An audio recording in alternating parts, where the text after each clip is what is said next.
Hello, MELS 602 candidates. It's Dr. Palermo with our end of the summer session, week 10 instructional message for you. The summer session does end this next week, Monday, July 25th. All work is due at midnight, and well, yeah, I've got to get grades in, so if you're a last minute person, it's time to get going. And as far as your grades, most of the work that I've seen from most of you has been at least proficient and exemplary in some cases. I've tried to give you some specific feedback when things were really good. I've been grading a lot in the last couple of days. I really appreciated the interviews that y'all did a couple of weeks back. Some of them were really insightful and told me a lot about your school. I hope told you a lot about your schools and your communities. The annual testing plan, some of you did a great job on that. I may have been unclear about what I was expecting, but some of you loaded your EOC, EOG end of year schedule and how that testing was rolling out over a couple of weeks. That's nice, and you should know how to do that too. But I was thinking about the whole school year, September to May, and do you know what tests, what the standardized tests are given there? So I was looking for an annual 1 year testing plan. Not clear about that, I guess. Anyway, some of you still have some work due. Well, discussions, the assignments, the many papers that you have to write. Don't be as stressed about getting them into TaskStream right now. You should clean them up and do that when you can. But in terms of me submitting a grade for you in Blackboard for 602 next week, please get all remaining evidences and discussions done and submitted by next Monday. Today is the 18th, but next Monday, July 25th at midnight. That's when I'm going to cut things off.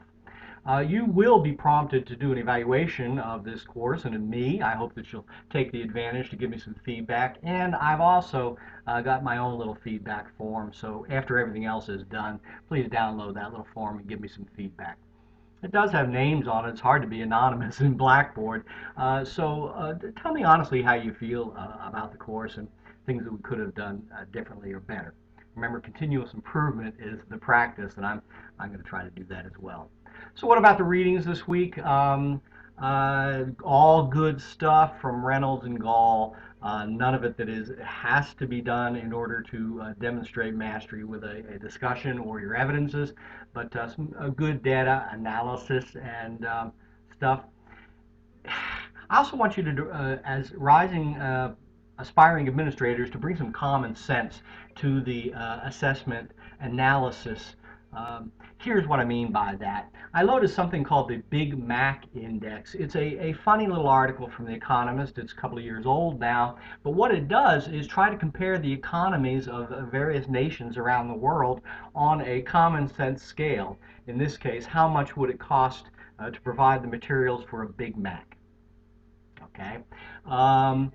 What I want you to think about is we talk a lot about grades, a lot about test scores. I'm very hesitant when a teacher fails a student by 1 point. We have so much error in measurement and assessment that I want you to bring some common sense to that. Here's what I mean by that. I was a middle and a high school principal over a number of years, and one of my common sense rules in middle school was I talked with teachers at the end of each school year about students who'd failed, about students who I had the power as principal to promote whether the teachers had failed them on their grades, on their test scores, whatever. After a student had failed a couple of grades in elementary or middle school, I had an unspoken, unwritten rule that I was going to promote him to high school come hell or high water.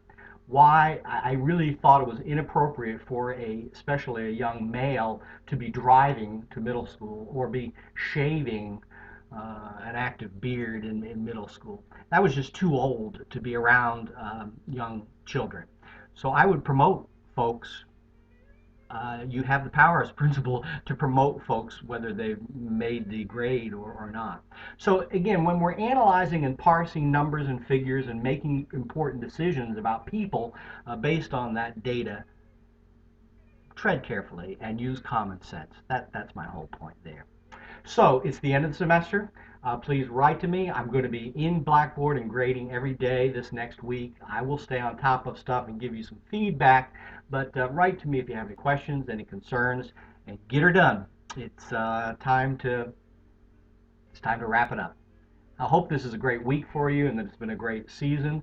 I don't know what 603 will bring for you in the fall. I wish you luck with that course and with your program. If you stayed on track with this fast-paced summer semester, take a look at your portfolio. You've completed 2/3 of the evidences that you need to complete to have your CATStream portfolio done if you've been able to stay on track. It's a lot of work, but you've got a lot done. Congratulations. See you soon.